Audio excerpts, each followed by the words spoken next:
इससे पहले की स्टोरी सुनने के लिए नीचे डिस्क्रिप्शन में लिंक पर क्लिक करें या फिर प्लेलिस्ट से सुने। चलिए शुरू करते हैं। रणजीत फिर आसमानी चट्टान मार्शल सॉल की शक्तियों को अपने शरीर में बहाने लगता है। उसकी इतनी खतरनाक शक्तियां बहने से चारों ओर आसमान में काले रंग के बादल उमड़ने लगते हैं। उसके शरीर से इतनी बेइंतहा शक्तियों को निकलता देख आर्यन ने हैरान होते हुए कहा, सच में इस बुड्ढे की शक्तियां तो हेवनली रेल्म के पीक पर पहुंच चुकी हैं। इतना कहते ही आर्यन आलिया के पास से उड़ते हुए आसमान में जाता है। आसमान में पहुंच आर्यन अपनी स्नो व्हाइट स्वॉर्ड सॉल को बुलाता है। स्नो व्हाइट स्वॉर्ड सॉल के वहां आते ही चारों ओर खतरनाक शक्तियां फैल जाती हैं, जिनसे रणजीत की आसमानी चट्टान मार्शल सॉल की शक्तियां भी थोड़ी दबती हुई नजर आती है। आर्यन की स्नो व्हाइट स्वॉर्ड सॉल को देख जंगी जहाज में भट्ट प्लान के द्वारा बंधक बनाए गए भावेश सिंह ने हैरान होते हुए कहा, क्या सच में आर्यन ने फिर से एक मार्शल स्वॉर्ड सॉल जागृत कर ली है?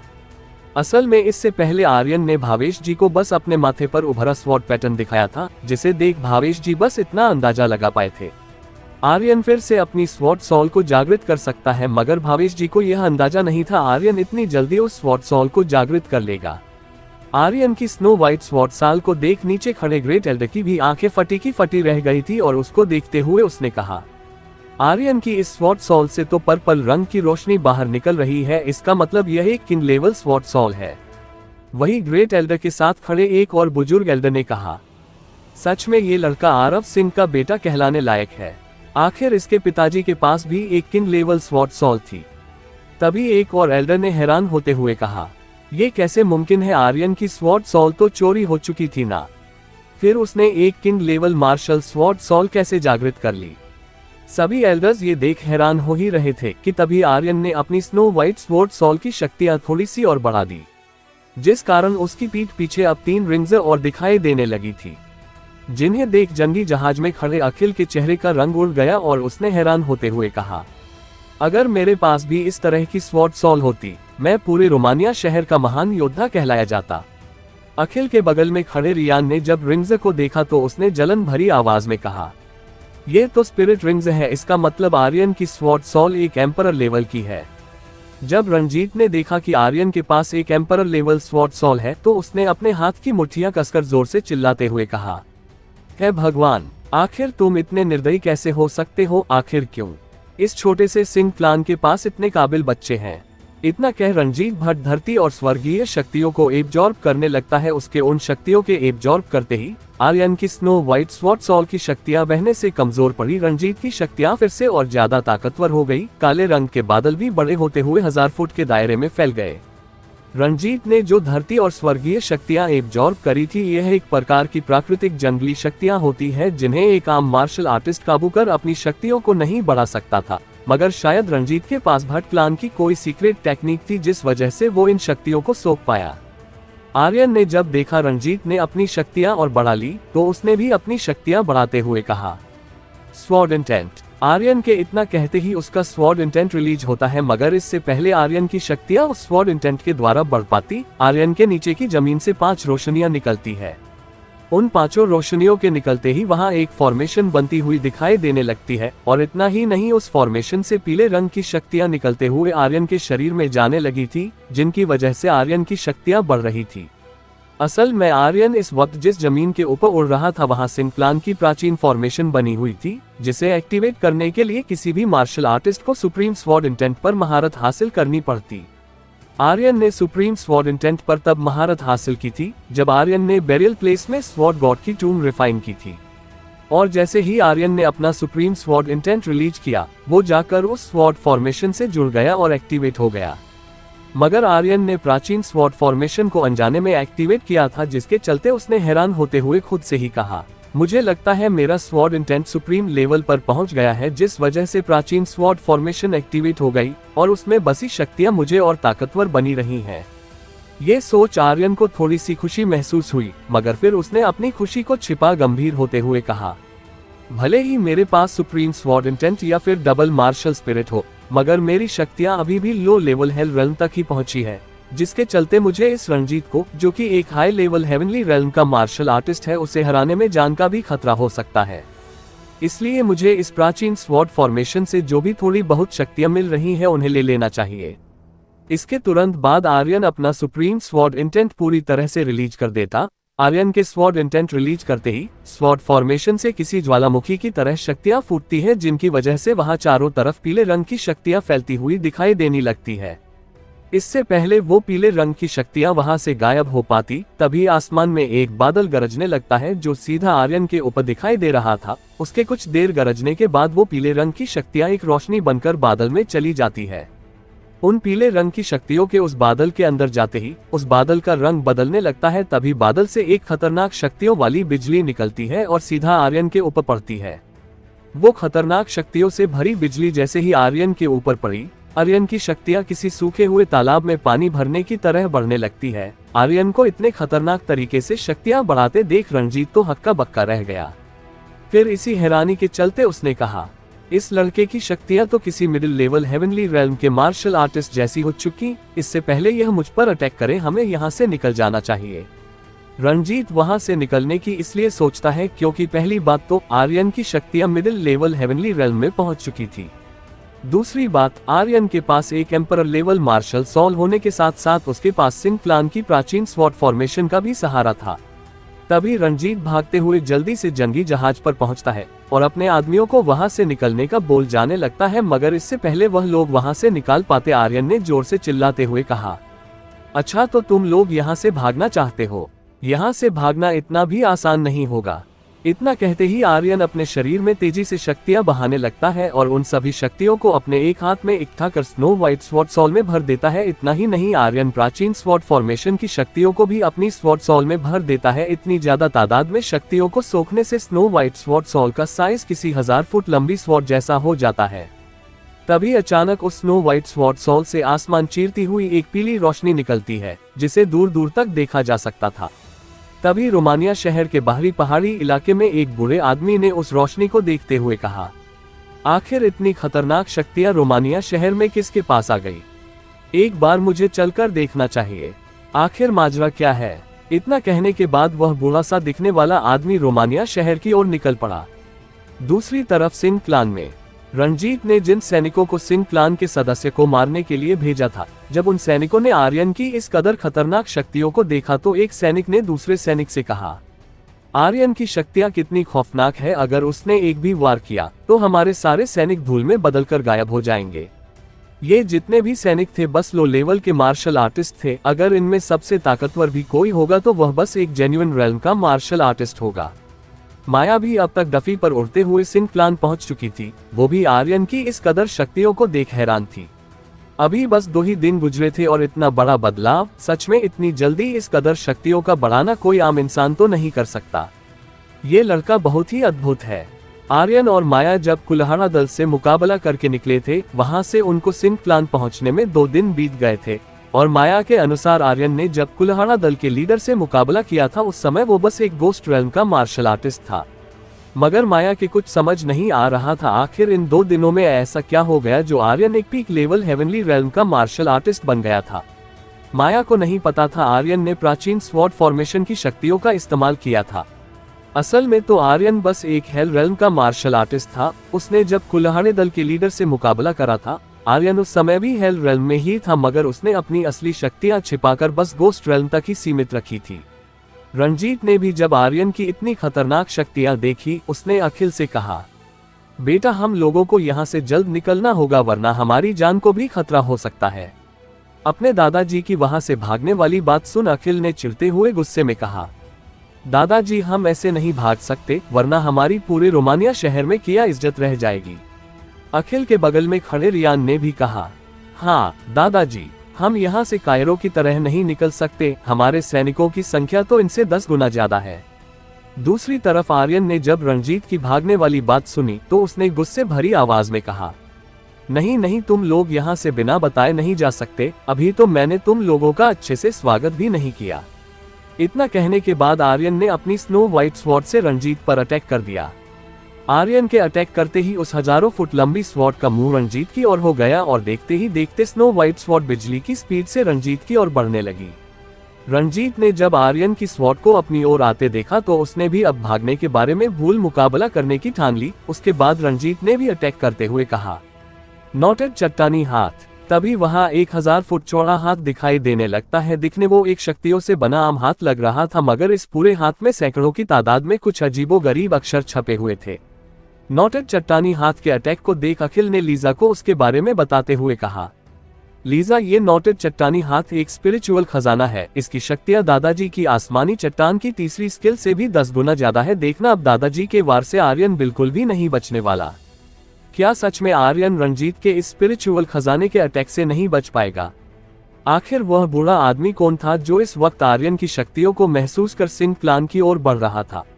आखिर में क्या आर्यन बचा पाएगा अपने दादाजी और आलिया को इन लोगों से? आखिर क्या होगा इस कहानी का अगला पड़ाव? रंजीत का अटैक। नोटेड चट्टानी हाथ सीधा जाकर आर्यन की स्नो व्हाइट स्वॉर्ड सॉल्ट के अटैक से जा टकराता है। उन दोनों के टकराने से वहां एक जोरदार धमाका होता है। बूम! मगर उन दोनों अटैक्स के आपस में टकराने पर भी किसी का अटैक खत्म नहीं हुआ था। वह दोनों अटैक्स एक दूसरे पर भारी पड़ रहे थे, कभी आर्यन की स्नो व्हाइट स्वॉर्ड तो कभी रंजीत भट्ट का नोटेड चट्टानी हाथ। लेकिन तभी रंजीत भट्ट ने मुस्कुराते हुए नोटेड चट्टानी हाथ की शक्तियां और ज्यादा बढ़ा दी। फिर उसने कहा, मरो। नोटेड चट्टानी हाथ की शक्तियां बढ़ते ही वो आर्यन की स्नो व्हाइट स्वॉर्ड पर भारी पड़ने लगा और देखते ही देखते आर्यन की स्नो व्हाइट स्वॉर्ड चकनाचूर होते हुए गायब हो गई। स्नो व्हाइट स्वॉर्ड सॉल के गायब होते ही आर्यन के मुंह से खून निकलता है और इसी के साथ एक दर्द भरी चीख भी निकलती है। लेकिन नोटेड चट्टानी हाथ तो स्नो व्हाइट स्वॉर्ड सॉल को खत्म करने के बाद भी नहीं रुका और वो सीधा आर्यन की तरफ उसे जान से मारने के लिए बढ़ने लगता है। ये देख अखिल ने मुस्कुराते हुए कहा, आखिरकार अब तो आर्यन मरने वाला है। भावेश जी भी ये देख मजबूरी और मायूसी के चलते अपना सिर हिलाने लगते हैं। बेटा, मुझे माफ करना, मैं तुम्हारी मदद नहीं कर पाया। जब आर्यन ने अपनी ओर उस खतरनाक चट्टानी हाथ को आते देखा तो उसने तुरंत अपनी आंखें बंद कर ली। मगर आर्यन ने अपनी आंखें डर के कारण नहीं बल्कि अपने स्पिरिचुअल मन में जाने के लिए बंद की थी। स्पिरिचुअल मन एक तरह की मार्शल आर्टिस्ट के दिमाग की अंदरूनी दुनिया होती है। स्पिरिचुअल मन में पहुंचने के बाद आर्यन अपने हाथों से अजीबोगरीब साइंस बनाने लगता है। साइंस बनते ही आर्यन के पीछे उसकी सुप्रीम बॉडी दिखाई देने लगती है। आर्यन के स्पिरिचुअल मन के अंदर सुप्रीम बॉडी जैसे ही दिखने लगी, वैसे ही सिंह प्लान में आर्यन के उड़ रहे शरीर के पीछे भी सुप्रीम बॉडी दिखाई देने लगी। मगर इस सुप्रीम बॉडी का साइज 1000 फुट ऊंचा था, बिल्कुल स्नेहा और आलिया की धर्मा बॉडी की तरह, क्योंकि इस वक्त आर्यन की शक्तियां प्राचीन स्वॉर्ड फॉर्मेशन की वजह से हेवनली रेल्म में पहुंच चुकी थी, जिस वजह से आर्यन की सुप्रीम बॉडी की शक्तियां भी बढ़ चुकी थी। आर्यन फिर जल्दी से अपनी आंखें खोलता है और तुरंत ही सुप्रीम बॉडी के हाथ में जो स्वॉर्ड थी उससे अपनी और बढ़ते नोटेड चट्टानी हाथ पर अटैक कर देता है। सुप्रीम बॉडी के स्वॉर्ड अटैक करते ही एक स्वॉर्ड बिजली की स्पीड से उस नोटेड चट्टानी हाथ से जा टकराती है। स्वॉर्ड के उस चट्टानी हाथ से टकराते ही वो चट्टानी हाथ किसी पनीर की तरह 2 टुकड़ों में कट जाता है, मगर वो स्वॉर्ड वहीं नहीं रुकी और सीधा जाकर रंजीत से जा टकराए। उस स्वॉर्ड के लगने से रंजीत घायल होकर जंगी जहाज में जाकर गिरता है। आर्यन को उस स्पिरिचुअल खजाने को एक ही वार से 2 टुकड़ों में बांटता देख नीले रंग के कपड़े पहने एक बूढ़े से दिखने वाले आदमी ने हैरान होते हुए कहा, क्या एक ही वार से स्पिरिचुअल खजाने को 2 टुकड़ों में बांट दिया? इतना शक्तिशाली स्वॉर्ड इंटेंट, सच में ये लड़का इतनी कम उम्र में ही एक अद्भुत योद्धा है। ये वही बूढ़ा आदमी था जो आर्यन की बेइंतहा शक्तियों को देख पहाड़ी इलाके से रोमानिया शहर की ओर आया था। वह अब तक उन शक्तियों को देखते हुए सिंह प्लान पहुंच चुका था। आर्यन को इतना शक्तिशाली वार करते देख जंगी जहाज में घायल पड़े रंजीत ने उठते हुए कहा, इस लड़के की शक्तियां अचानक इतनी खतरनाक कैसे हो गई, और इसने मेरे स्पिरिचुअल खजाने को भी बर्बाद कर दिया। इस कदर शक्तियां तो किसी डिवाइन रेल्म के मार्शल आर्टिस्ट की हो सकती है, मगर ये लड़का तो स्वॉर्ड फॉर्मेशन की शक्तियां एब्जॉर्ब करने के बाद भी बस हेवनली रेल्म में ही है। फिर ऐसा कैसे हो सकता है? तभी उसका ध्यान आर्यन की सुप्रीम बॉडी पर जाता है। कहीं ये सब इस सुप्रीम बॉडी की वजह से तो नहीं हुआ? सुप्रीम बॉडी की शक्तियों का ख्याल आते ही रंजीत ने डर से हड़बड़ाते हुए अखिल से कहा, अखिल बेटा जल्दी करो, यहाँ से निकलो। मगर इससे पहले वह लोग सिंह प्लान से निकल पाते, आर्यन ने जंगी जहाज पर शक्तियों से बने आग के गोले बरसा दिए, जिनमें से एक आग का गोला सीधा जाकर रंजीत भट्ट को लगा। उस आग के गोले के लगते ही रंजीत एक बार फिर से घायल होकर पीछे जाकर गिरा। अपने दादाजी को एक बार फिर से घायल होता देख अखिल जोर से चिल्लाता है, दादाजी। मगर रंजीत के मुंह से तो बस एक ही शब्द निकला, अखिल बेटा जल्दी यहाँ से भागो। लेकिन तब तक आर्यन भी उड़ते हुए जंगी जहाज के ऊपर आ चुका था और उसने हंसते हुए कहा, क्या हुआ, इतनी जल्दी कहाँ जा रहे हो? वो भी खाली हाथ। हमारे सिंह क्लान का एक पुराना रिवाज है, हम लोग किसी मेहमान को खाली हाथ नहीं जाने देते। इतना कहते ही आर्यन फिर अपनी टूटी हुई बनिंग स्वॉर्ड निकालता है और उसमें भी सिंह क्लान की प्राचीन स्वॉर्ड फॉर्मेशन का यूज करते हुए शक्तियां भरने लगता है। शक्तियां भरते ही उसने रणजीत पर अटैक करते हुए कहा, 3 धारी तूफान का पहला पड़ाव, तेज धार हवा। आर्यन के अटैक कास्ट करते ही वहां आग में जलती हुई 3 तलवारें दिखने लगी। वह तीनों तलवारें किसी बिजली की स्पीड में रणजीत की ओर बढ़ने लगती है। अपनी ओर आती इतनी खतरनाक तलवारों को देख रणजीत ने कहा, चट्टानी कवच। तभी रणजीत को चारों ओर से ढकते हुए एक मजबूत कवच बन जाता है। कवच बनते ही आर्यन की आग में लिपटी हुई तीनों तलवारें उस कवच से टकरा जाती है। उन खतरनाक आग में लिपटी हुई तलवारों के टकराते ही चट्टानी कवच चकनाचूर हो जाता है। मगर इससे पहले रणजीत को फिर से संभलने का मौका मिलता, आर्यन ने एक और अटैक करते हुए कहा, 3 धारी तूफान का दूसरा पड़ाव, हवा का झटका।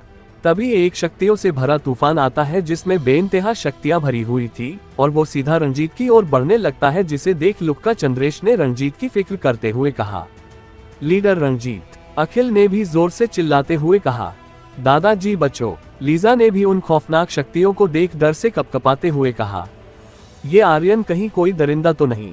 मगर घायल होकर पड़ा रणजीत भट्ट तो यही सोच सोचकर परेशान हुए जा रहा था, आखिर इस छोटे से लड़के के पास इतनी शक्तियां आए कैसे, और ये किस तरह से एक प्राचीन स्वॉर्ड फॉर्मेशन की शक्तियों का इस्तेमाल कर पा रहा है। तभी आर्यन के द्वारा किया गया अटैक रणजीत से जा टकराता है। उसके टकराने से रणजीत को एक जोरदार झटका लगता है, जिसकी वजह से रणजीत किसी कटी पतंग की तरह उड़ते हुए पीछे जाकर गिरता है। रणजीत के घायल होकर गिरते ही वो खून की उल्टियां करते हुए दम तोड़ देता है। रणजीत मर चुका था।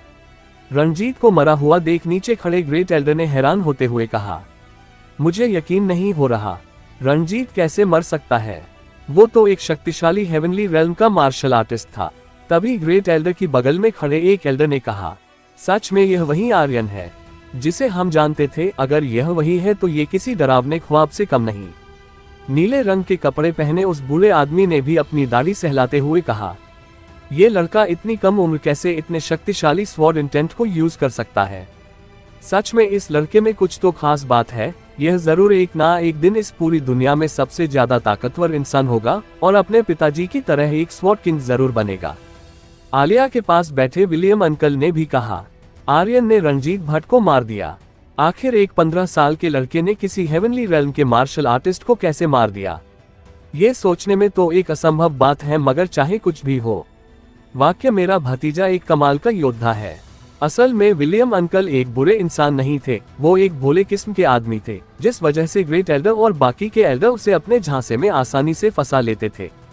तभी भावेश जी की खुशी भरी आवाज आती है। वो इस वक्त जंगी जहाज पर थे। उनको अभी भी अखिल और उसके आदमियों ने पकड़ कर रखा था। हाँ, आखिर मेरे सिंह क्लान में एक और शेर पैदा हो गया। फिर उन्होंने थोड़ा मायूस होते हुए कहा, बेटा मुझे माफ कर देना, मुझे लगा था तुम उस लावा में गिरकर मर गए और फिर वापस कभी नहीं लौटोगे, इसलिए मैंने भी जीने की उम्मीद छोड़ दी थी। मगर तुमने तो मौत को भी धोखा दे दिया और हमारे दुश्मनों के लिए किसी नरकदूत की तरह बनकर लौटे। भावेश सिंह की बातें सुन विलियम अंकल ने अपने हाथ की मुट्ठियां कसकर बंद करते हुए कहा, पिताजी ने सही कहा था। अगर किसी क्लान का कोई काबिल योद्धा हार मान ले तो उस क्लान की बचने की सारी आशाएं खत्म हो जाती हैं बेटा आर्यन। अब हम सब लोगों की आशाएं तुमसे है। भावेश जी को अभी भी बंधक बना देख, आर्यन ने जानलेवा इरादों के साथ अखिल से कहा। अखिल भट्ट, अगर तुमको अपनी जान प्यारी है तो दादाजी को अभी के अभी छोड़ दो। मगर इससे पहले अखिल आर्यन को कोई जवाब दे पाता, लुक्का चंद्रेश ने अखिल से कहा, यंग मास्टर अखिल, आप क्या सोच रहे हैं? इसमें ज्यादा सोचने वाली कोई बात नहीं, क्योंकि अगर आपने इस बूढ़े को छोड़ दिया तो हमारा इकलौता यहाँ से भागने का रास्ता भी बंद हो जाएगा। इसलिए हमें इसको बंधक बना कर रखना पड़ेगा, तभी हम यहाँ से निकल पाएंगे। मगर अखिल भट्ट तो इस वक्त आर्यन से बुरी तरह से डरा हुआ था, जिस वजह से उसने घबराते हुए लुक्का चंद्रेश से कहा, मुझे नहीं पता, मुझे कुछ समझ नहीं आ रहा, मैं क्या करूं? जब दादाजी को ही इसने मार दिया तो भला मैं किस खेत की मूली हूं जो इससे मुकाबला कर पाऊं? अखिल की नाउम्मीदी भरी बातें सुन लुक्का चंद्रेश ने भी परेशान होते हुए उससे पूछा, फिर क्या हम इसके हाथों ऐसे ही मरेंगे या फिर हम कुछ करेंगे भी? अखिल किसी भी हालत में मरना नहीं चाहता था, इसलिए उसने भावेश जी की तरफ देखा और उसके पास जाते हुए कहा, नहीं, हम ऐसे ही नहीं मरेंगे। भावेश जी के पास जाते ही उसने उसकी गर्दन पर तलवार रख दी और आर्यन को धमकी देते हुए कहा, आर्यन, अगर तुम नहीं चाहते कि तुम्हारे दादाजी की मृत्यु हो तो चुपचाप 100 मील पीछे जाकर खड़ा हो जा, वरना। अखिल ने जब भावेश की गर्दन पर तलवार रखी तो आर्यन का खून खोल गया। फिर उसने अखिल से जानलेवा इरादे के साथ कहा, क्या कहा तुमने? दादाजी को मार दोगे? अखिल सोच रहा था, अगर आर्यन 100 मील पीछे चला जाता है तो मैं जंगी जहाज को मोड़ यहाँ से 9-2-11 हो जाऊंगा। बजाय सिंह क्लान के मैं तो रोमानिया शहर से ही निकल जाऊंगा और फिर मैं अपने भाई अनुराग भट्ट से जाकर मिलूंगा जो इस वक्त मिस्टिक हॉल में है। वह सेंट्रल टियनवू साम्राज्य में ताकतवर लोगों में गिने जाते हैं। फिर मैं उनके साथ इस आर्यन से बदला लेने आऊंगा। आखिर इसने मेरे दादाजी को जो मार दिया। अखिल अपने मन में ये सब सोच ही रहा था, तभी भावेश जी ने आर्यन से कहा, बेटा मेरी फिक्र मत करो, मेरी तो वैसे भी उम्र हो गई है। अगर तुम आज पीछे हट जाते हैं तो ये लोग यहाँ से बचकर भाग जाएंगे। क्या आर्यन दादाजी की बात मानकर उनकी जान की परवाह किए बिना अखिल और उसके आदमियों पर अटैक करेगा, या फिर दादाजी को बचाने के लिए अपने कदम पीछे खींच लेगा? आखिर क्या होगा इस कहानी का अगला पड़ाव? अगर आज ये लोग यहाँ से चले जाते हैं तो फिर से इकट्ठा और ताकतवर होकर लौटेंगे, तब तुम्हें और भी ज्यादा दिक्कत होगी। बेटा आज तुम्हारे पास मौका भी है, प्राचीन फॉर्मेशन की शक्तियों का यूज करो और इन लोगों को यही मार दो। भावेश सिंह ने कहा, बुड्ढे तुम्हारी जबान बहुत बड़बड़ कर रही है, तुम्हें और जिंदा नहीं रहना है क्या? अखिल ने भावेश के कंधे पर तलवार का हैंडल मारते हुए कहा। कंधे पर तलवार का हैंडल लगते ही भावेश सिंह दर्द से जोर जोर से खांसने लगता है। अपने दादाजी को दर्द होता देख आर्यन की आंखों में गुस्से की चिंगारी भड़क उठी। उसके हाथ की मुट्ठियां कसकर बंद हो गई। तुमने मेरे दादाजी को चोट पहुंचाई। इससे पहले मैंने तुम्हें दादाजी को छोड़ने का कहकर एक मौका दिया था जिंदा रहने का, पर अब कोई मौका नहीं मिलेगा। आर्यन ने एक गुस्से भरी गरजती हुई तेज आवाज में अखिल से कहा। इतना कहते ही आर्यन के शरीर से बेइंतहा शक्तियां निकलने लगती है। आर्यन ने फिर अपने स्वॉर्ड पैटर्न पर ध्यान देते हुए एक टेक्निक कास्ट करी। उस टेक्निक के कास्ट होते ही आर्यन के चारों ओर गोल घूमती हुई सैकड़ों की तादाद में तलवारें दिखाई देने लगी। हेवनली सोल स्लैश आर्यन के इतना कहते ही वो सैकड़ों की तादाद में घूमती हुई तलवारें जंगी जहाज पर खड़े अखिल भट्ट और उसके आदमियों की ओर बढ़ने लगी। जैसे ही आर्यन ने heavenly soul slash technique cast की थी, उसके अगले ही पल जंगी जहाज पर खड़े अखिल, लीजा, लुक्का, चंद्रेश और रियान के साथ साथ उनके सभी आदमी अपना होश खोकर एक अलग सी दुनिया में पहुंच जाते हैं। वहां पहुंचते ही उनको एक पीले रंग की रोशनी बांध देती है। आखिर हम कहाँ हैं? और इस लड़के ने हमारे साथ क्या किया? उन सभी लोगों की ऐसी दर्द भरी चीखें चारों ओर सुनाई देने लगी। इन सभी लोगों की सॉल को आर्यन ने उनके शरीर में ही बांध दिया था, मगर उनका शरीर अभी भी जंगी जहाज पर ही था। उन सभी लोगों का शरीर इस वक्त किसी स्टैच्यू की तरह खड़ा था। आखिर आर्यन ने इन लोगों के साथ क्या किया? ये लोग चुपचाप क्यों खड़े हैं? मैंने तो देखा ही नहीं। आखिर आर्यन ने कौन सी टेक्निक यूज करी? मुकाबले को देख रहे हैं, सिंह क्लान के एक एल्डर ने कहा। दूसरी तरफ सिंह क्लान में उड़ रहे नीले रंग के कपड़े पहने उस रहस्य बूढ़े आदमी ने आर्यन के वार को गौर से देखते हुए कहा, ये तो कोई सॉल बॉडी सीक्रेट टेक्निक है जिसमें इसने सभी लोगों की सॉल को बांधकर उन पर तलवार से अटैक कर दिया। वाकई ये लड़का किसी अजूबे से कम नहीं। आखिर इतनी छोटी उम्र में किसी गॉड लेवल सीक्रेट टेक्निक पर महारत हासिल करना कोई आम बात नहीं। उस बूढ़े आदमी ने मुस्कुराते हुए आर्यन की तारीफ करते हुए कहा, असल में ये सीक्रेट टेक्निक वही टेक्निक थी जो आर्यन ने बेरियल प्लेस में हेवनली गॉड को झूठी कहानी सुना उसे बेवकूफ बना कर ली थी। तभी वह सारी की सारी तलवारें किसी बिजली की स्पीड से जंगी जहाज में स्टैच्यू बने लुक्का चंद्रेश, रियान चंद्रेश और सभी के सभी भट्ट और चंद्रेश क्लान के सैनिकों से जा टकराती हैं। जंगी जहाज भी अब टूटा फूटा सा दिखने लगा था। उन तलवारों के जंगी जहाज से टकराते ही वहां धूल का गुबार छा गया था। जब वो धूल छटी तो बस अखिल, लीजा और भावेश सिंह के अलावा पूरी की पूरी जंगी जहाज पर कोई जिंदा नहीं बचा। तभी अखिल को होश आता है और उसने जब चारों तरफ देखा तो डर और घबराहट के कारण उसके पैर लड़खड़ा गए। आखिर यहाँ क्या हुआ और सभी लोग मारे कैसे गए? अखिल ने डर से अटकते हुए कहा। लीजा भी अखिल के करीब आकर खड़ी हो जाती है। अखिल ये सब कैसे हुआ? उसने डरते हुए पूछा। आर्यन भी अब तक जंगी जहाज पर आ गया था और वह अखिल और लीजा की तरफ बढ़ने लगता है। आर्यन को अपनी ओर बढ़ता देख वह दोनों डरते हुए अपने कदम पीछे करने लगते हैं। क्या हुआ? डर लग रहा है? डरना भी चाहिए। अगर ये डर तुम पहले दिखा देते शायद आज बच भी जाते, आर्यन ने एक कड़कती हुई आवाज में कहा। अखिल और लीजा दोनों इस वक्त आर्यन के डर से थर थर कांप रहे थे, मगर फिर भी अपने गुरूर के कारण अखिल ने कहा, आर्यन हमसे दूर रहो, वरना मैं अभी भी तुम्हारे दादाजी को मार सकता हूँ। लेकिन आर्यन ने तो कुछ भी नहीं कहा और वह चुपचाप अपने हाथ बांधे उन दोनों की तरफ बढ़ रहा था। जब आर्यन धमकी देने के बाद भी नहीं रुका तो अखिल ने उस पर अपनी तलवार से अटैक कर दिया। अखिल की तलवार का सीधा निशाना आर्यन का दिल था, मगर इससे पहले आर्यन को तलवार लगती उसने उसे एक हाथ से पकड़ लिया, जैसे किसी खिलौने को पकड़ा हो। फिर अखिल के हाथ से तलवार गिराते हुए उसने कहा, अखिल तुम्हें अभी भी नहीं पता तुम्हारी ये हालत किसकी वजह से है। ये सब कुछ तुम्हारी वजह से हुआ। अब मैं तुम्हें ऐसी सजा दूंगा तुम मरने के लिए भी तड़पोगे। आर्यन ने गुस्से भरी आवाज में कहा, आखिर तुम करना क्या चाहते हो। अखिल ने डर से कप कपाते हुए कहा, मैं करना क्या चाहता हूँ, अब चाहे कोई भी क्यों ना हो, चाहे कोई शहंशाह हो या फिर कोई गॉड हो, अगर किसी ने भी मुझे और मेरे चाहने वालों की तरफ आंख भी उठाकर देखी, मैं उनकी आंखें नोच उन्हें तड़पा तड़पा कर मारूंगा। आर्यन ने किसी बिजली की तरह गरजते हुई आवाज में कहा। आर्यन ने फिर अपने दोनों हाथ आपस में जोड़ते हुए कहा, बेरियल प्लेस गॉड टैबलेट। तभी उसके हाथों से एक आंखें चौंधी आने वाली रोशनी निकली और अगले ही पल आर्यन और उसके साथ साथ अखिल और लीजा भी बेरियल प्लेस में पहुंच जाते हैं। जब उन दोनों की उस चौंधिया जाने वाली रोशनी से बंद हुई आंखें खुली तो उन्होंने खुद को एक अनजान जगह पाकर आर्यन से एक साथ पूछा, आखिर हम लोग कहाँ हैं और यह कौन सी जगह है।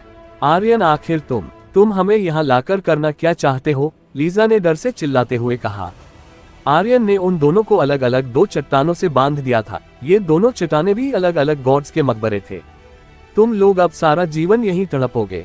तुम लोगों ने जितने भी गुनाह किए हैं मरने से पहले उनकी माफी लेना, वरना यहाँ से मरने के बाद ऊपर जाकर भी तड़पोगे। आर्यन ने किसी ज्ञानी बाबा की तरह उनसे कहा। उन दोनों को ऐसे ही मरने के लिए तड़पता छोड़ आर्यन अपनी आंखें बंद कर जंगी जहाज पर आ जाता है। आर्यन की शक्तियां बढ़ने से वह किसी को भी कभी भी बेरियल प्लेस ले जा सकता था। जंगी जहाज पर पहुंच जैसे ही उसने अपने दादाजी को घायल पड़ा देखा, आर्यन भागते हुए उनके पास जाता है और दादाजी को सहारा देकर खड़ा करता है। उसके बाद वह उन्हें पकड़कर उड़ाते हुए जंगी जहाज से उतारकर नीचे ले जाता है। जैसे ही आर्यन दादाजी को सहारा देकर एक साफ जगह बैठाता है, दादाजी ने उससे कहा, बेटा शुक्रिया। रंजीत भट्ट के वार से पहले ही दादाजी का एक हाथ कट चुका था, जिसे देख आर्यन ने मायूसी भरी आवाज में कहा, दादाजी मुझे माफ कर देना, मैं वक्त पर नहीं पहुंचा। अगर मैं वक्त पर पहुंचा होता शायद आपकी ये हालत नहीं होती। लेकिन दादाजी अब आपको फिक्र करने की कोई जरूरत नहीं, अब मैं आपको आगे से कुछ नहीं होने दूंगा। नटखट बच्चे, अब तुम बड़े हो चुके हो और एक शक्तिशाली मार्शल आर्टिस्ट भी बन चुके हो। मैं तो इसी बात से बहुत खुश हूँ। रही बात इन घावों की, ये तो जल्द ही भर जाएंगे। दादाजी ने आर्यन की पीठ को प्यार से थपथपाते हुए कहा। तभी भागते हुए विलियम अंकल भी उन दोनों के पास पहुंचता है और उसने वहां आते ही भावेश जी की फिक्र करते हुए पूछा, पिताजी आप ठीक तो हैं ना, आपको कहीं कोई चोट तो नहीं लगी। विलियम को इतना घबराते और अपनी फिक्र करते देख भावेश जी ने उसको जवाब देते हुए कहा, मैं ठीक हूँ, फिक्र करने की बात नहीं। भावेश जी ने फिर बगल में ही लेटी आलिया की तरफ उंगली करते हुए कहा, तुम लोगों को मेरी फिक्र छोड़ पहले आलिया को देखना चाहिए, वो अब तक भी होश में नहीं आई। आर्यन ने भी आलिया की तरफ देखा, फिर उसने जल्दी से एक दवा की बोतल निकालकर दादाजी को देते हुए कहा, दादाजी आप ये दवा ले लो, यह आपकी शक्तियों को फिर से ठीक करने में मदद करेगी। और आपका हाथ, उसे भी ठीक करने के लिए मैं जल्द ही कोई ना कोई रास्ता निकाल लूंगा। बहुत अच्छे, मुझे अपने पोते पर पूरा भरोसा है, तुम कोई ना कोई रास्ता निकाल लोगे। मगर मैं अब बूढ़ा हो चुका हूँ, तुम्हें मेरी फिक्र छोड़ आलिया पर ध्यान देना चाहिए। भावेश जी ने आलिया की फिक्र करते हुए आर्यन से कहा, दादाजी आपको फिक्र करने की कोई जरूरत नहीं, आप लोगों को शायद नहीं पता मगर उसे अब ये पॉइजन कुछ नहीं कर सकता। लेकिन अभी यह पॉइजन पूरी तरह से खत्म नहीं हुआ है, इसका भी मैं जल्द ही कोई इलाज ढूंढ लूंगा। आर्यन ने दादाजी को समझाते हुए कहा। आर्यन के समझाने के बाद विलियम अंकल दादाजी को सहारा देकर खड़ा करते हैं और उन्हें वहां से घर की ओर ले जाते हैं। उन दोनों के वहां से जाने के बाद टायसन फीनिक्स लॉकेट से बाहर निकलता है और उसने आर्यन से कहा, यंग मास्टर, आपकी छोटी बहन के पास सुरा खून है, जिस वजह से उनके पास सुरा पैटर्न भी है। टायसन की बात समझते हुए आर्यन ने हाँ में सिर हिलाया और कहा, तुमने सही कहा, शायद इसी वजह से उसके शरीर में इतना खतरनाक पॉइजन है। आर्यन फिर आलिया के पास आकर बैठता है। पता नहीं आलिया का सुरा खून किस प्राचीन क्लान से जुड़ा हुआ है, उसने थोड़ी फिक्र भरी आवाज में कहा। ये तो मुझे भी नहीं पता यंग मास्टर, आपकी छोटी बहन किस क्लान से आती है, लेकिन चाहे उनके पास सुरा खून क्यों ना हो, फिर भी वो अभी भी इतनी ताकतवर नहीं है जितना एक सुरा खून वाले मार्शल आर्टिस्ट को होना चाहिए। अगर वह कभी गॉड डिवाइन रेल्म में पहुंच जाती है और अपने पॉइजन को भी अच्छे से कंट्रोल करना सीख जाती है, तो वो एक ही वार से मिलोमील के इलाके को नष्ट कर देंगी बिना एक भी तिनका छोड़े। टायसन ने आर्यन से कहा। मगर अभी तो आलिया की हालत गंभीर दिखाई दे रही है। आर्यन ने आलिया की बिगड़ती हुई तबीयत को देखते हुए कहा, यंग मास्टर, अगर आपकी छोटी बहन का पॉइजन फैलकर फूट गया, उसकी वजह से वो बेकाबू भी हो सकती है और उसके सामने जो भी आएगा उसे मार देंगी। टायसन ने भी आलिया की हालत को देखते हुए कहा। सच में आलिया की हालत इस वक्त बहुत गंभीर दिखाई दे रही थी। अगर जल्द ही इलाज नहीं हुआ तो कुछ भी हो सकता है। पता नहीं मेरा ऑरा पैटर्न इस पॉइजन को पूरी तरह से निकालने में सफल होगा भी या नहीं।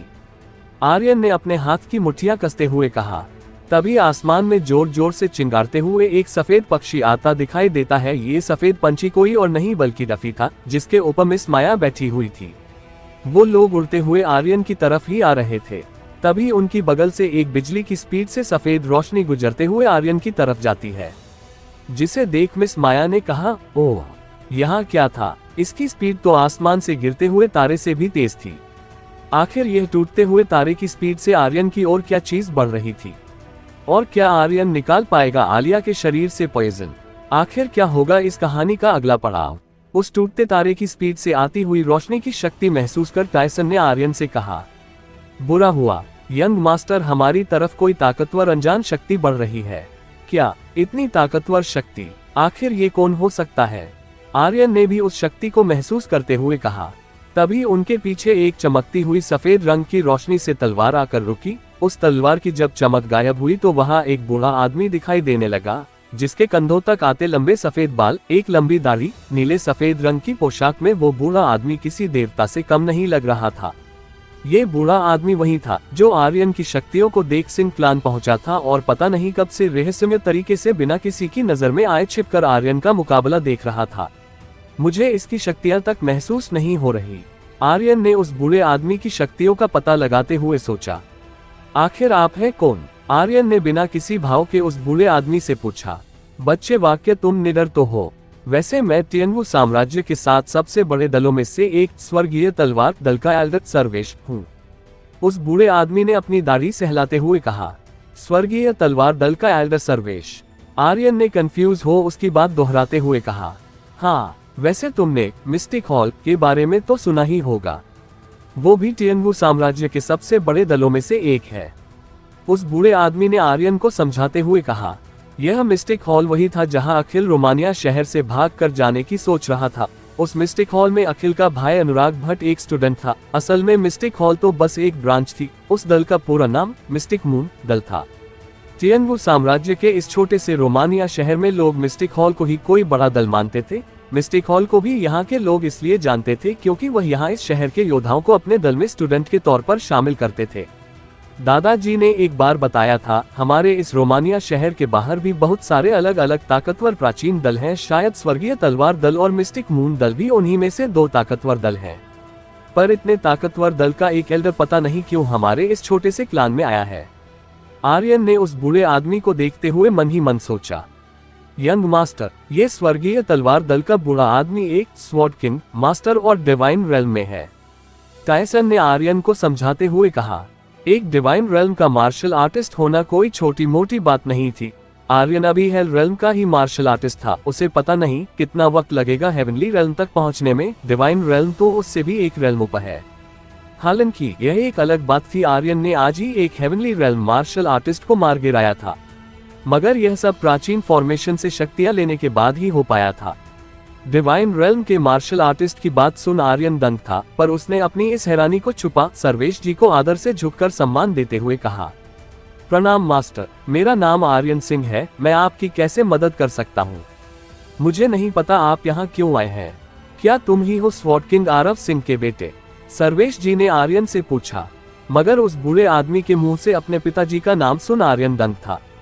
पर फिर भी उसने जवाब देते हुए कहा, जी मास्टर, मैं ही हूँ। आर्यन का हाँ में जवाब सुनकर सर्वेश जी ने उसे समझाते हुए कहा, आर्यन, तुम्हारे पिताजी मरने से पहले बहुत मशहूर और शक्तिशाली मार्शल आर्टिस्ट थे। उन्हें एक लेजेंडरी स्वॉर्ड किंग मास्टर के नाम से जाना जाता था, और तुम्हारे टैलेंट को देख लगता है तुम भी एक दिन अपने पिताजी की तरह ही बनोगे। एक डिवाइन रेल्म के मार्शल आर्टिस्ट और स्वॉर्ड किंग मास्टर से अपनी तारीफ सुनकर आर्यन अंदर ही अंदर खुशी महसूस कर रहा था।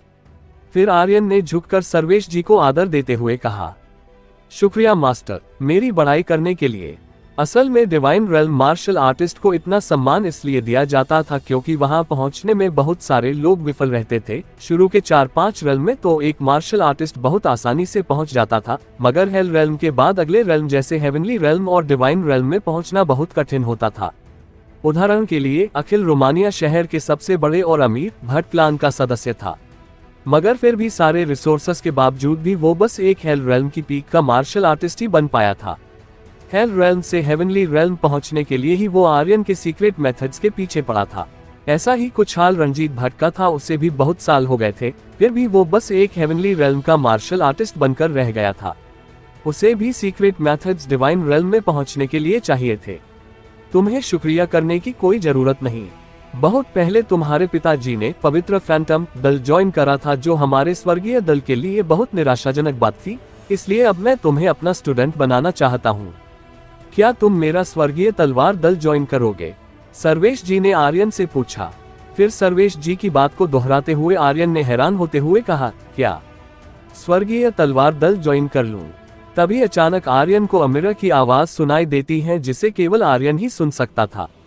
ये स्वर्गीय तलवार दल एक प्राचीन दल है जिसको एक प्राचीन समय के गॉड ने अपनी शक्तियों से बनाया था। उसने वहां पर बहुत सारी स्वॉर्ड स्किल्स भी अपने पीछे छोड़ी है।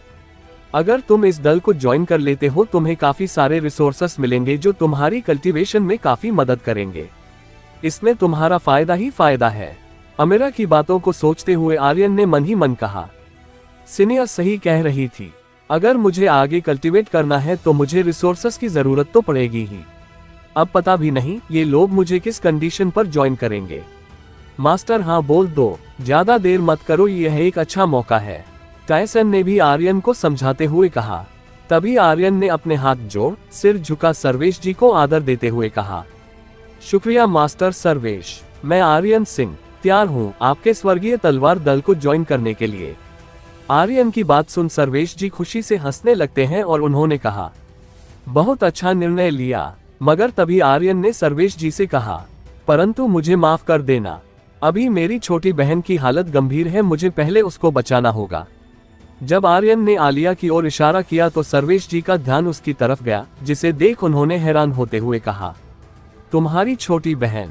आह, ये क्या? इसके शरीर से तो कितनी खतरनाक जहरीली धुंध निकल रही है, क्या हुआ इसे? तभी वहां एक आवाज गूंजने लगती है। यह आवाज सिंह क्लान से हजारों मील दूर एक पहाड़ की चोटी से आई थी। उस पहाड़ की चोटी को एक काले बादल ने घेर रखा था, जिसमें खतरनाक बिजलियां गड़गड़ा रही थी। सर्वेश, तुम कहाँ छिप गए? उस आवाज को सुन सर्वेश जी ने घबराते हुए कहा, बुरा हुआ, अभी के लिए तुम इस टोकन को अपने पास रखो। आज से 3 महीने बाद अगर मैं तुमको लेने नहीं आ पाया तो इस टोकन को लेकर तियनबू साम्राज्य के पूर्वी हिस्से में बसे स्वर्गीय तलवार दल आना और वहां तुम बिना एग्जाम दिए इस टोकन की मदद से सीधा कोर्स स्टूडेंट बन जाओगे।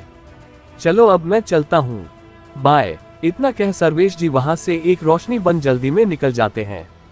उनको इतनी जल्दी में जाता देख आर्यन ने अपना सिर झटका। तभी उसको आसमान में एक लाल रंग की रोशनी सफेद रंग की रोशनी का पीछा करते हुए नजर आए। तभी लाल रंग की रोशनी से एक प्रकश आवाज आती है, सर्वेश तुम कहाँ भाग रहे हो, चोर कहीं के? चुपचाप मेरा खजाना वापस कर दो। इसे देख तो ऐसा लग रहा है जैसे वो भी एक डिवाइन रेल्म का मार्शल आर्टिस्ट हो, इसलिए वो बूढ़ा एल्डर यहाँ से जल्दी करते हुए भाग गया। टायसन ने हंसते हुए कहा, मुझे आशा है मास्टर सर्वेश ठीक रहेंगे, आर्यन ने कहा। फिर आलिया के पास जाने लगा।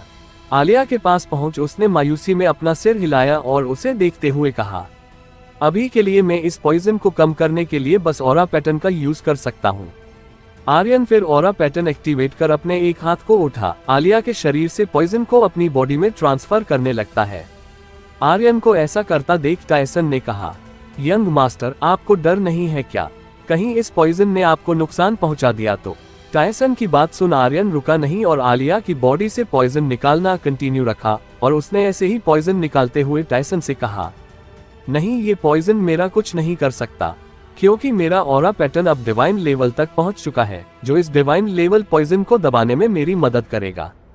मास्टर, आप तो कमाल है, आपके पास एक डिवाइन पैटर्न है, टायसन ने हंसते हुए आर्यन की तारीफ करते हुए कहा। आर्यन ने अब आगे कुछ नहीं कहा और पूरे ध्यान से आलिया के शरीर से पॉइजन निकालने में लगा रहा। तभी वहां पर मिस माया भी आ जाती है। वो इस वक्त डफी पर ही बैठी हुई थी। जब माया ने देखा आर्यन एक डिवाइन पैटर्न का यूज कर अपनी छोटी बहन के शरीर से इतने खतरनाक पॉइजन को अपने अंदर सोख रहा है, जिस वजह से उसको जान का भी खतरा हो सकता है, तो उसने आर्यन को एक अलग नजरिए से देखते हुए कहा, ये लड़का वाकई कमाल है, जिनसे ये प्यार करता है उनके लिए ये कुछ भी करेगा, चाहे इसको आग में या फिर समुद्र की गहराई में भी क्यों ना कूदना पड़े। मगर आर्यन तो माया के ख्यालों से अनजान अभी भी आलिया के शरीर से पॉइजन निकालने में लगा हुआ था। इस वक्त आलिया जमीन से थोड़ा ऊपर लगभग आर्यन की हाइट तक बीच हवा में झूल रही थी। पॉइजन के असर से आलिया के नीले पड़े चुके होठ अब वापस अपने गुलाबी रंग में आ रहे थे। आर्यन और लगभग आधे घंटे तक उसके शरीर से पॉइजन निकालता रहा। अब तक आलिया के शरीर से निकलने वाली जहरीली धुंध भी गायब हो चुकी थी, मगर आलिया को अभी भी होश नहीं आया था। आर्यन फिर आलिया को नीचे अपनी गोद में उतारता है। इस वक्त आर्यन बहुत थक चुका था, जिस वजह से एक पल के लिए उसके पैर लड़खड़ा गए। आर्यन को लड़खड़ाते देख माया जल्दी से डफी से उतरकर उसके पास जाने लगी। आर्यन ने जैसे ही अपने पीछे किसी के कदमों की आहट सुनी तो उसने एकदम से कहा, कौन है? किसी अपनी जान प्यारी नहीं है। आर्यन ने जब पीछे पलटकर देखा तो माया किसी खूबसूरत बिल्ली की चाल चलते एकदम सही तरीके से आ रही थी। उसको देख आर्यन ने कहा, अच्छा तो आप हैं मिस माया, मुझे लगा कहीं कोई दुश्मन तो नहीं आ गया है, मुझे माफ कर देना। आर्यन के चेहरे पर इस वक्त कोई भाव नहीं था सिवाय चिंता के। अपनी छोटी बहन की इसी चिंता के चलते हुए उसने माया से पूछा, मिस माया, आप तो देख पा रही हैं आलिया की तबीयत बिल्कुल ठीक नहीं है, क्या आप कुछ इसके लिए कर सकती हैं? क्या आर्यन की इस बात का जवाब होगा मिस माया के पास? आखिर क्या आर्यन कभी आलिया के शरीर से पॉइजन निकाल पाएगा? और क्या होगा जब आर्यन पहुंचेगा स्वर्गीय तलवार दल? आखिर क्या होगा इस कहानी का अगला पड़ाव? आर्यन ने जब माया से पूछा कि वो उसकी बहन की मदद करने के लिए कुछ कर सकती है, तो उसका जवाब देते हुए माया ने कहा, यंग मास्टर, आपको घबराने की कोई जरूरत नहीं। हर एक चीज के लिए दूसरा रास्ता होता है। अगर आपको मेरे रॉयल से कुछ भी लेने की जरूरत पड़े तो आप बिना झिझक कुछ भी ले सकते हैं। अगर ऐसा है तो शुक्रिया मिस माया, मैं आपका बहुत शुक्रगुजार रहूंगा, आर्यन ने आभार जताते हुए कहा। फिर वो लोग वहां से निकल जाते हैं। कुछ देर बाद एक घर के अंदर आर्यन बैठकर कल्टीवेट करता हुआ दिखाई दे रहा था। उससे कुछ कदम दूर माया खड़ी हुई थी, जो उससे टकटकी लगाए देखे जा रही थी। तभी माया को बगल के बिस्तर से कुछ महसूस हुआ, जिसे देख उसने घबराते हुए कहा, यंग मास्टर। माया की घबराई हुई आवाज सुन आर्यन ने पूछा, क्या हुआ मिस माया? तभी माया की नजरों का पीछा करते हुए आर्यन की नजर बिस्तर पर लेटी आलिया पर जाती है, जो इस वक्त बेहोशी की हालत में भी दर्द से इधर उधर हिले जा रही थी और उसके माथे पर एक काले रंग का पैटर्न उभरा हुआ दिखाई दे रहा था। आलिया को देख आर्यन ने मजबूरी में अपना सिर हिलाया और माया से कहा, ऐसा लग रहा है जैसे आलिया के शरीर में पॉइजन और तेजी से फैलता जा रहा है। अगर वो अभी होश में होती तो शायद मेरे सिखाए और पैटर्न की मदद से उसको दबा सकती थी, मगर बदकिस्मती के चलते वो अभी बेहोश है। माया ने उस पॉइजन को गौर से देखकर हैरान होते हुए कहा, ये तो एक डिवाइन पॉइजन है, इसको कैसे निकालना मुमकिन है? अगर यह कोई आम पॉइजन होता तो इसे चमकीली घास की मदद से निकाला जा सकता था, मगर आलिया के शरीर में डिवाइन पॉइजन है, जिस पर कोई आम जड़ी बूटी तो बिल्कुल भी काम नहीं करेगी, आर्यन ने माया को समझाते हुए कहा। आर्यन की बात सुन अचानक माया को कुछ याद आता है। मेरे पास एक रास्ता है, माया ने आर्यन से कहा। कौन सा रास्ता मिस माया? आप अच्छे से बताएंगी, आर्यन ने कहा। फिर मिस माया ने आर्यन को कुछ बताते हुए कहा, यहाँ से 600 मील दूर दक्षिणी दिशा में बसे विक्टोरिया शहर में एक दिव्य पहाड़ी है। उस पहाड़ी पर एक जिंदगी प्रदान करने वाला तालाब है। कुछ हजार सालों पहले वो तालाब वहाँ पर दिव्य तरीके से प्रकट हुआ था। क्या जिंदगी प्रदान करने वाला तालाब? आर्यन ने सिर खुजलाते हुए कहा। जिंदगी प्रदान करने वाले तालाब का नाम सुन आर्यन दंग था। उसने इस तालाब के बारे में पहली बार सुना था। सुनता भी कहाँ से, वो कभी रोमानिया शहर से बाहर ही नहीं गया था। हाँ, कहते हैं वो एक दिव्य तालाब है जिसका पानी सभी प्रकार के जहरीली शक्तियों और तत्वों को खत्म कर सकता है। क्या यंग मास्टर, आप उसको एक बार देखना चाहेंगे? मिस माया ने आर्यन से पूछा। तभी वहां पर टायसन उड़ते हुए आता है। उसने अभी अपना साइज छोटा कर रखा हुआ था जिससे उसे कोई पहचान ना सके। उसका साइज अब किसी छोटे कबूतर जैसा था। उसे देख अब हर किसी को लगता वो बस एक पालतू पंछी है। मास्टर, इस खूबसूरत लड़की ने अभी क्या कहा? टायसन ने आर्यन के पास आकर पूछा। मिस माया, इन खूबसूरत लड़की का नाम है। आर्यन ने टायसन से कहा। मिस माया, क्या आपने जो अभी कहा वो सब सच है? टायसन ने पूछा। फिर उसने आगे बोलते हुए कहा, मास्टर आपको पता है, अगर उस दिव्य पानी में कोई अपनी सॉल को अच्छे से धुले तो वो अपने शरीर में फैले पॉइजन को कंट्रोल भी कर सकता है। टायसन की बात सुन आर्यन के चेहरे पर एक खुशी की लहर दौड़ गई और उसने इसी खुशी के चलते उत्साह भरी आवाज में कहा, अगर ऐसा है तो आलिया को बचाया जा सकता है। आह यंग मास्टर, अगर आपको वो दिव्य पानी मिल जाए तो उसकी कुछ बूंद मुझे भी दे देना। उसकी मदद से मैं अपनी कुछ शक्तियां बढ़ा लूंगा। टायसन ने खांसते हुए आर्यन से कहा। टायसन की बात सुन आर्यन ने मुस्कुराते हुए कहा, अगर ऐसा है तो सच में वो पानी अद्भुत है। टायसन आर्यन के कंधे पर बैठ उसको समझाते हुए आगे बोला, यंग मास्टर, वो पानी दिव्य इसलिए कहलाया जाता है उसके बहुत से अलग अलग प्रभाव है, जैसे और भी अलग तरह की बीमारियों को ठीक करना। प्राचीन किताबों की माने तो वो दिव्य पहाड़ी तो एक अलग ही दुनिया में है और ये सुंदर लड़की क्या। इतना कह वो झूठी खांसी खांसने लगा। मेरा मतलब मिस माया कह रही है वो विक्टोरिया शहर में है। दिव्य पहाड़ी वो एक तरह से सीक्रेट दुनिया है जिसका दरवाजा विक्टोरिया शहर के बीचों बीच बना हुआ है। उस दरवाजे पर एक बहुत ही मजबूत कवच बनाया गया है जिसको खोल अंदर जाने के लिए टोकन की जरूरत पड़ती है। मिस माया ने उन दोनों को समझाते हुए कहा। टोकन? आर्यन ने ना समझने वाली आवाज में कहा। माया ने हाँ में सिर हिलाया और आगे कहा, यंग मास्टर, मुझे अब आपसे कुछ भी छिपाने की जरूरत नहीं। असल में जो मेरे अंकल है वो टियनवू साम्राज्य के 7 बड़े दलों में से एक मिस्टिक मून दल के ब्रांच मास्टर है और विक्टोरिया शहर में टोकन के इंचार्ज भी है। ये टोकन दिलाने की जिम्मेवारी आप मुझ पर छोड़ सकते हैं। आपको कोई भी परेशानी उठाने की जरूरत नहीं।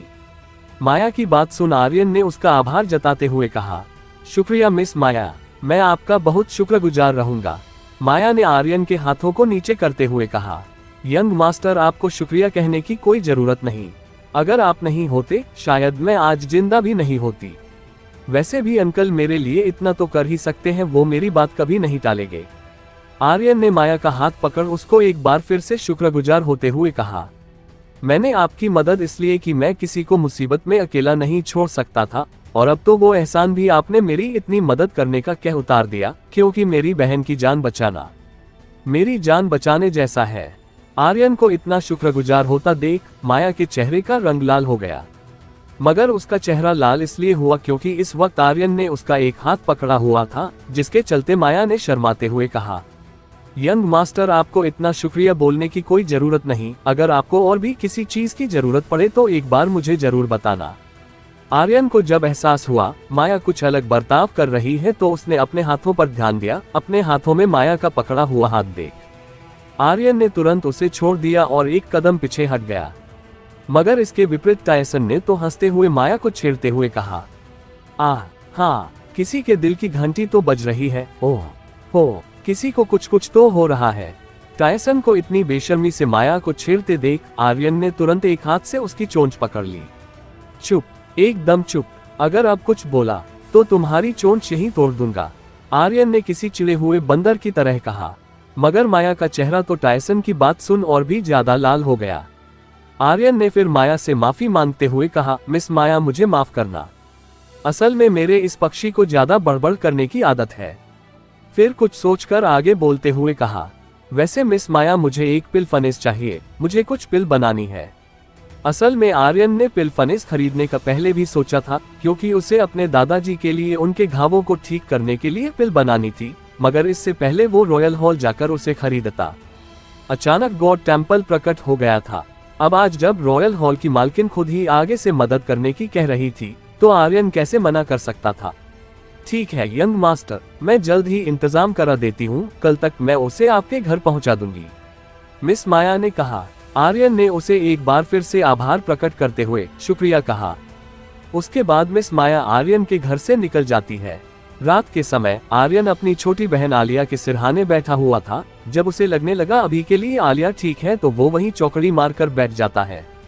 मुझे एक बार बेरियल प्लेस जाना चाहिए, आर्यन ने कुछ सोचते हुए कहा। आंखें बंद करते ही वो अगले पल बेरियल प्लेस में था। वहां पहुंच वो आसमान की ओर देखने लगता है। इस वक्त आसमान में हजारों की तादाद में तारों की तरह चमकती हुई चट्टानें दिख रही थी। वो सारी की सारी चट्टानें प्राचीन गॉड्स के मकबरे थे। आर्यन अभी उन सब मकबरों को देख ही रहा था, तभी उसे पीछे से एक आवाज सुनाई देती है। क्या हुआ, तुम्हारी रात नहीं कट रही क्या? जो रात में भी प्रैक्टिस करने चले आए। उद्धरण चिन्ह। आर्यन ने पीछे मुड़कर देखा। अमीरा मुस्कुराते हुए किसी सफेद हंस की चाल चलते हुए आ रही थी। अगर तुम किसी ट्यून को रिफाइन करो, सबसे पहले उसे दिल से समझना, इससे तुम्हें आसानी होगी उस गॉड की शक्तियों को समझने में, अमीरा ने आर्यन को समझाते हुए कहा। ठीक है सीनियर, हाँ में सिर हिलाते हुए आर्यन फिर वहां से उड़कर निकल जाता है। कुछ देर बाद वो एक ट्यून के पास खड़ा था। आर्यन ने फिर अपने हाथों में निर्वाणा फायर जलाए और डिवाइन लो फॉर्मेशन को एक्टिवेट किया। डिवाइन लो फॉर्मेशन के एक्टिवेट होते ही उसने निर्वाणा फायर से उस टून पर अटैक किया। जैसे ही आर्यन के हाथों से निर्वाणा फायर निकल उस टून से टकराए, वो टून कांपने लगी। फिर वो टून एक पीली रोशनी में चमकते हुए हवा में उड़ने लगी। डिवाइन लो फॉर्मेशन ने भी अपना काम चालू कर दिया था। टून इस वक्त चारों ओर से फॉर्मेशन के अंदर थी। टून रिफाइन होना शुरू हो गई थी। तभी उस टून से एक गहरे पीले रंग की रोशनी निकल आर्यन के माथे पर इकट्ठा होने लगती है। उसके कुछ देर बाद आर्यन के माथे पर एक पैटर्न दिखाई देने लगता है, जिसे देख आर्यन ने कहा, यह एक स्पिरिट गैदरिंग पैटर्न है जो बिल्कुल मेरे ऑरा पैटर्न की तरह काम करता है, लेकिन ये बस धरती और स्वर्गीय एनर्जी को अवशोषित करने में काम आता है, मगर ऑरा पैटर्न हर एक एलिमेंट की एनर्जी की एबजोर कर सकता है। तभी एक बार फिर से उस टून से रोशनी निकलती है और आर्यन के माथे पर इकट्ठा होती है। कुछ देर बाद फिर से उसके माथे पर एक अलग पैटर्न दिखने लगता था। यह एक स्काई फॉर्मेशन पैटर्न है जो ट्रू फायर की मदद से धरती और स्वर्ग को फनेस बना धरती और स्वर्गीय एनर्जी को प्यूरिफाई करने में मदद करता है। आर्यन ने फिर हैरान होते हुए कहा, ये तो बिल्कुल डिवाइन लो फॉर्मेशन की तरह काम करता है, जिसका यूज कर आर्यन अभी टून की रिफाइन कर रहा। उसके बाद फिर एक बाद एक चार और रोशनियां निकलती है। Galaxy powers, thunder powers, wind powers, space formation pattern, और आर्यन के माथे के अंदर समा जाती है। लगभग 2 घंटे और रिफाइन करने के बाद भी अब उसको कोई पैटर्न या पावर्स नहीं मिली। आर्यन अब हार मानकर रिफाइन प्रोसेस को बंद करने ही वाला था कि तभी एक और रोशनी और निकल उसके माथे में समा जाती है, जिसे देख आर्यन बदहवा सा खड़ा रहा। फिर वो उसे देखने लगा। आर्यन ने देखा यह एक प्रिजन ऑफ वर्ड है, मगर वो इसे देख कंफ्यूज दिख रहा था। आखिर यह क्या है? और ये तो अभी भी अधूरा है, मगर इसका डिवाइन ऑरा वो भी कुछ अलग है। मेरे कुछ समझ नहीं आ रहा, आखिर ये है कौन सी शक्ति? आखिर ये प्रिजन ऑफ वॉइड नाम की पावर्स कैसे काम करती है? क्या माया का अंकल आर्यन को टोकन का यूज कर दिव्य पहाड़ी जाने देगा? और आखिर कैसा रहेगा आर्यन के दिव्य पहाड़ी का सफर? जानने के लिए बने रहे हमारी कहानी स्पिरिट वर्ल्ड के साथ सिर्फ और सिर्फ हमारे चैनल रोजवर्स पर। धन्यवाद। लगे हाथ सब्सक्राइब कर दो यार। Bye bye.